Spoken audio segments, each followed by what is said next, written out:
સુરતની સિવિલ હોસ્પિટલમાંથી 3 વર્ષનું બાળક ગુમ થઈ જતા તંત્ર દોડતું થઈ ગયું છે।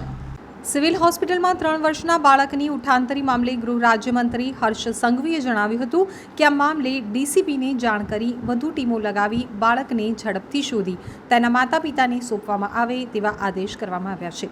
સમગ્ર મામલે તપાસ કરાઈ રહી છે। એસીપી ZR દેસાઈએ જણાવ્યું હતું કે બાળક ગુમ થવા અંગે ગુનો નોંધી અને તાત્કાલિક પોલીસ દ્વારા તપાસ કરવામાં આવી હતી। હાલ Khatodara police, crime branch, PCB, SOG સહિતની તમામ શહેરની એજન્સીઓ દ્વારા બાળકની શોધખોળ કરવામાં આવી રહી છે। હજુ સફળતા મળી નથી, પરંતુ ટૂંક સમયમાં જ અમે આ બાળક સુધી પહોંચી જઈશું। મળતી માહિતી પ્રમાણે મૂળ ઉત્તર પ્રદેશના વતની અને હાલ સચિન બરફ ફેક્ટરી પાસે આવેલા ઈશ્વરનગરમાં રાજેશ પોલ, પત્ની અને 3 વર્ષના શિવા નામના એકના એક બાળક સાથે રહે છે। રાજેશ સંચા ખાતામાં નોકરી કરી અને પરિવારનું ગુજરાન ચલાવે છે।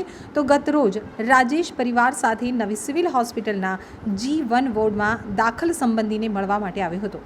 દરમિયાન શિવા G1 વોર્ડથી F1 વોર્ડની લોબીની વચ્ચે રમી રહ્યો હતો। શિવા રમતો રમતો ગુમ થઈ ગયો હતો। પરિવારે તેની શોધખોળ હાથ ધરી હતી, પરંતુ તેની કોઈ ભાળ મળી ન હતી, જેથી પરિવાર હોસ્પિટલના સિક્યુરિટી ઓફિસમાં ગયા હતા, પરંતુ ત્યાં હાજર સિક્યુરિટી ગાર્ડે હોસ્પિટલના વડા પાસેથી લખાવી લાવો તો કેમેરા જોવા દઈએ તેમ જણાવ્યું હતું। હોસ્પિટલના વડાએ લેખિત આપો તો પરમિશન આપું તેમ કહી ઘટનાને ગંભીરતાથી લીધા વગર પરિવારને ધક્કે ચડાવ્યો હતો।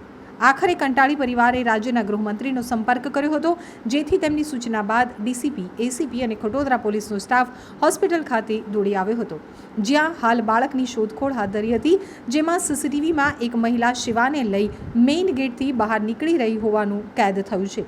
હજુ સુધી બાળકનો પત્તો લાગ્યો નથી। સિવિલમાંથી એક 3 વર્ષનું બાળક છે।